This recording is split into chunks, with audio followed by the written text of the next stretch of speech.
Hey, what's up? What's going on, my peace, my peoples? Please like, comment, subscribe, share the video. It'd be greatly appreciated from the bottom of my heart, my peace, my peoples. So let's talk about Real Housewives of Atlanta, season 10, episode 8, a mad tea party. Okay, I guess it was a tea party, but they were dressed to death at that tea party. Let me tell you, Marlo Hampton at that tea party had it going on. So did Portia. I was like, whoa. So, anyways, we start off the scene with Kenya Moore, and she's talking about the domestic violence, the PSA that she wants to do and all this other good stuff. And she's talking to the photographer. And then we learn a story about Kenya that when she was 16 years old, she was dating a guy that was 11 years older than her. And he stabs her. I believe she said he stabbed her, and she thought that she was gonna die. Like, I couldn't even imagine something like that happening to anybody, and especially Kenyon, because you just seem like she's such. And at 16, she was probably even more beautiful than she is now, and for someone to do that to her, it's just really sad. So if any of you guys are in abusive relationships, whether it's physical, emotional, or verbally, get out, run, because it ain't worth it. Or because you don't know where it might go. It could go down that road. Get it together, put your money, save your money, put your money in a different account, save money, try to get out, get to a shelter. So then we move on. We got Sheree. Sheree shows up at this, PSA, basically talking, but Sheree wants, some more credit in it. She wants to be a part of the PSA. She wants to have some type of producer, and work behind the scenes. She wants her name to be involved. She wants some credit, something that she can add to her resume. And Kenya's not feeling it. Kenya was like, okay, well, you could be my intern. And she was like, oh, picture that. I would never be your intern. So, well, they're going to try to come up with an idea for, Sheree to work behind the scenes and learn something new, because, I believe Kenya does have a production company. She did when she was doing the workout video for Phaedra and her boy and her husband at the time. So, but it seems like Kenya ain't gonna give Sheree any credit, or type of producing credit, or I don't know, because Sheree's saying that Kenya hasn't called her. Kenya hasn't said anything about it when she was talking to Candy about the situation. So we'll see what happens with that. Hopefully it doesn't end up to be a mad argument, because it's a very important message, and it's a really good thing. And also Sheree brings up, I wouldn't have been talking about my business, about me being abused, if it wasn't for you. So, like, hey, put me on the roster, put me on the list, where I get some production credits, or I get some money or something I can put on my resume, because you the one blew up my spot talking about I got beat up and all this other stuff. And so it had forced Sheree to come out and tell everybody that yes, she was abused, yes, she was in a bad relationship. And we found out that it was Bob that abused her. I don't know if Sheree's been in any other type of abusive relationships, but yeah, Kenya threw her out there, put her out there. Yep, she did put her out there, and Sheree had to open up, and she told the people her business. And Sheree is not the type of person that really opens up and tell her personal business, but it seems like she had no other choice. Her back was up against the wall, and she had to address these allegations, whether they were false or true. So, moving on from that, we get, Malo. Malo shows up to, Nini's house. Nene shoes look great. Her dress looked great. I love Malo boots. They were on point. So anyways, they're talking, having a conversation, and, they just, they're back to being friends, and it's all good. And so this is when Malo was like, hey, listen, I want to get you and Portia together so us three can hang out, because Malo likes Portia. She likes her energy, she likes her spirit, she likes her youth, she likes all that good stuff. And plus, word on the street is Portia be making money on the low with the Africans, but we don't know if that's true. That was just allegedly. So they might have something in common.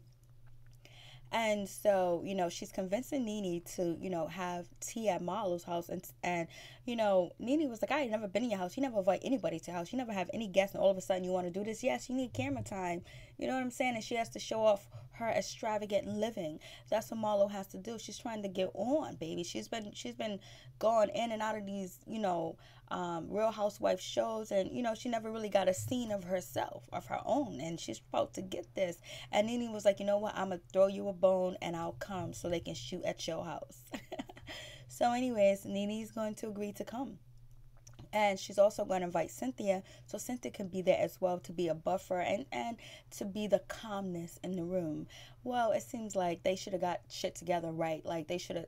Nene said that if Portia, apologized for everything that she did, blasting the third, then she'll forgive her. So they should have probably, talked to Nene on the side and was like, okay, what can, bring you guys back together, like something reasonable. And the same thing with Portia, at least have like some type of agenda for the tea party other than them trying to make up without doing anything to help the situation, make the situation more more zen, so it could happen that it didn't go left. So anyways, we get to the OLG, and Todd and Candy are working in a restaurant, and basically it's a family affair. They got the hostess with the mostess, and they have the waiters and the cooks or whatever, and they're having a discussion about they need a GM fast, and they want pronto. And so who walks into the door? The old lady gang themselves, and they want to speak to Todd and Candy because they don't like the employment. They don't like the people that are working there. So they go downstairs and talk, and they have a conversation. And the conversation, Mama Joyce can't really get it out. She goes, the waitress, like she's trying to, and the people and the hostess, and then one of the aunts was like, we're gonna be here all day. And then they were talking about the cooks, the cooks coming to work dirty and sloppy. That's not a good look. I don't know if they should have filmed that on camera, but like having saying your cooks and shit come to work dirty and nasty and shit like that, and they have their pants hanging down, that's unsanitary. Their ass crack out showing, that is not cool. That's not something I would publicize on a platform like this. I would have probably left that out and then, talked about the other things. And so Todd was like, yeah, I tell them when I see them with their pants hanging down. Who goes to work with their pants hanging down and shit like that? So that means like this is like a carefree environment. They're doing whatever the hell they want to do. They come to work with their pants hanging down. Unless you're a youth, not even a youth counselor, but like at, some type of Motel 6, I don't know what job you go with your pants hanging down. Unless you work at Burger King or McDonald's, I guess you can get away with. I don't know. I don't know but usually when I go to places, people have their pants pulled up. So anyways, I guess not here at the OLG restaurant. So they're working on a GM and all this other stuff to get things together. They're going to have interviews because right now it's between Todd and Don Juan. And so then we're just going to go to the interview part. So Candy and Todd, they meet up with a guy for the interview. I forgot his name. So they meet up, I don't know his name. So they meet up with the guy, and there he is right there. I forgot his name, but he sounds really good. He sounds like he did his research on the reviews. He was talking about like, they have mostly 3 stars, and then from there it's downhill. And he's talking about he can implement plans, and he works on the stress or whatever. And then it was like, yo, I hope he's going to be able to deal with the OLG. Like the OLG should, if they want to keep somebody around, they want to keep somebody that is respectful, then they have to be respectful as well, even though it's their brand. And they it's their daughter restaurant, put the money into it, but they're using their recipes and stuff like that. They just got to treat people right. Like you can be old school from the South or whatever, but there's also respect. So hopefully they're respectful to anybody that's coming in the GM that becomes a GM, because if not, they will be looking for another one. And so, and also you got to understand, like, people that are older kind of like set in their ways, and they require a certain type of behavior, very professional behavior, because they've been professional. Like, they're not going to go to work with their pants hanging down. They're not going to show up at work late because they've been working all their lives.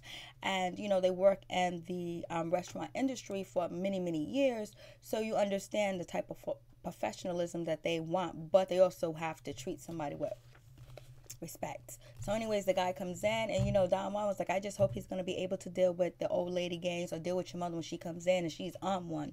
So we'll see what happens if they hire somebody. So moving on from that, then we get to Portia meets up with Ricky Smiley, and basically, they kind of like got a little flirtiness going on. And he was like, oh, did you smash? Like today? You can't even, luckily it's filmed, because if you say that today, like that's part of sexual harassment. And he was smelling her and she was smelling him. People would say that's sexual harassment today, straight up. Can't do that in the workplace at all, because at least it was filmed, so there can't be no charges brought, I guess. So, anyways, she was, Portia was thinking about, Ricky Smiley's this, he's that, maybe, but nah, I'm just gonna keep it professional. There you go, Portia. Keep it professional. Your brain is working full force right now. Keep it professional. And so she said it crossed her mind, but yeah, you don't want to mix business with pleasure. And then that's when Portia gets a call from Marlo, like, are you coming to T Hampton or whatever? And she was like, yeah. And Portia's hoping that, maybe, Marlo and, Cynthia, being on the outs with Nene will bring some type of camaraderie, some type of,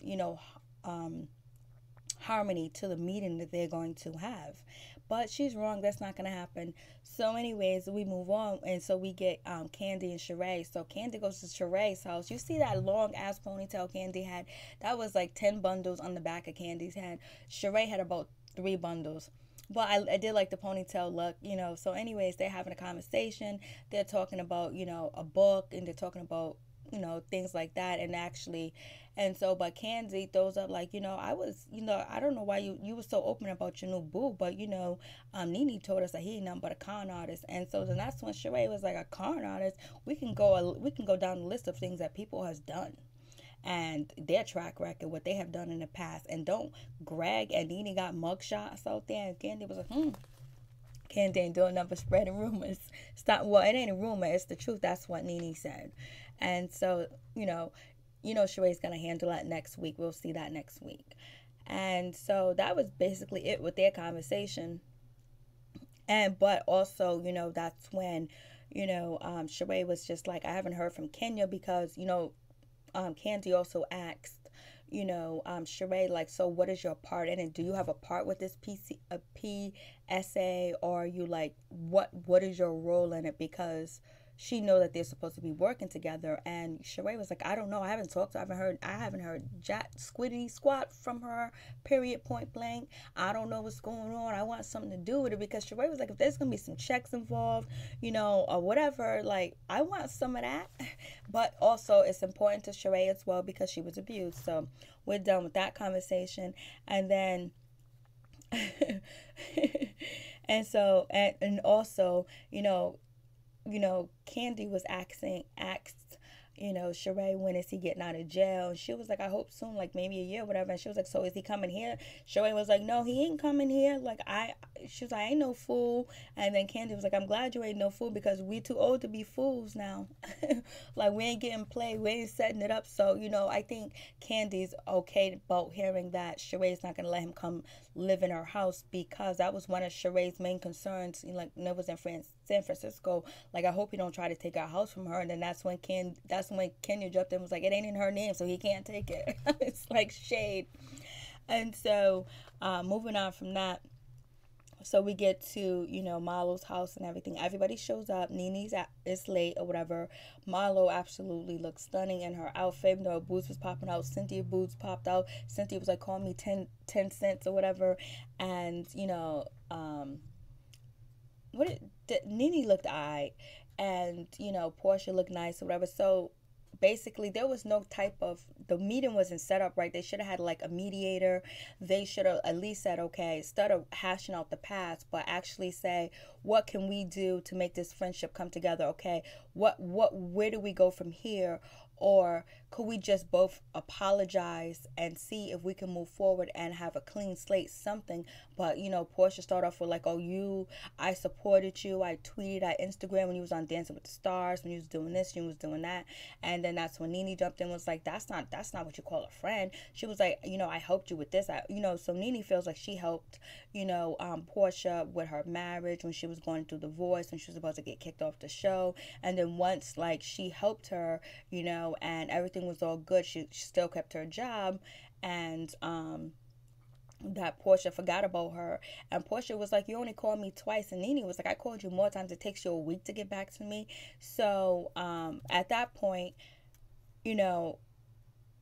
I guess, Portia could have said, you know what, I'm sorry for not replying to you. I got busy, things happened, things were changing, and I value your friendship. And then Nene could have said, like, okay, I understand things were going on, and let's start over new, Or, okay, I forgive you for putting me on a back burner for a while like you did, but where do we go from here? So it seems like there was, but Nene was looking for an apology. She was looking for, and Portia didn't know what she was looking for. She was just hoping Nene was just going to say, hey, what's up? It's all good or whatever. And it didn't happen that way. And it just seemed like it's so childish that these women are adults and it's over, like, not talking for a while. That happens sometimes, but like, you can get over it quick. It's not like the other one spread a nasty rumor about you or slept with your man or stole from you or anything like that. It's just the communication lines were cut. Nene feels like she was used, like, and Portia feels like, what more do you want from me? I was busy. Things were going on. I did text you twice. Portia's thinking that, IG and tweeting out Nene doing this, doing that as a friend. And Nene's like, no.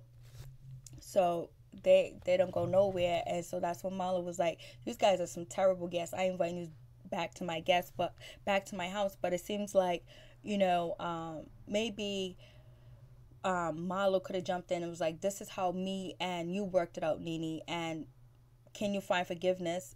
Portia, can you find forgiveness? And the same thing with,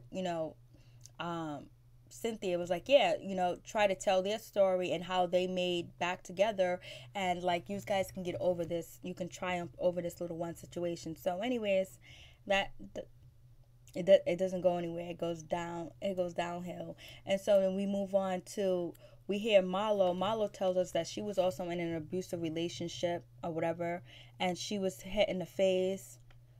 No, it was Shamia. So Shamia and Cynthia's mother are going to tell their personal story, and then Shamia tells us a personal story where she was hit.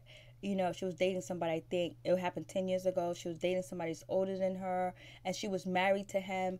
And, she went to Florida, and the guy accusing her of cheating on him. And she said, well, I was. And he slapped her out of her shoes. He hit her.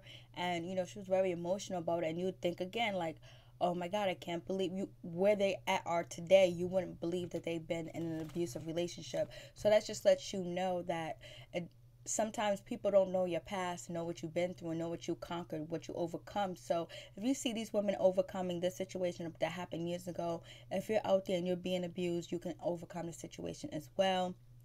And then we hear from Cynthia's mom, where she was abused, and it was actually Cynthia's father that was abusing her mom, and she had to get a knife and protect herself, but she ended up not using the knife.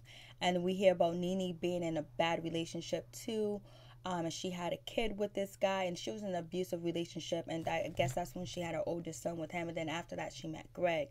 And so, but it is what it is with that situation. It's just crazy. So anyways, that's it with the episode. We'll see next week what happens. Peace. I'm out. One love.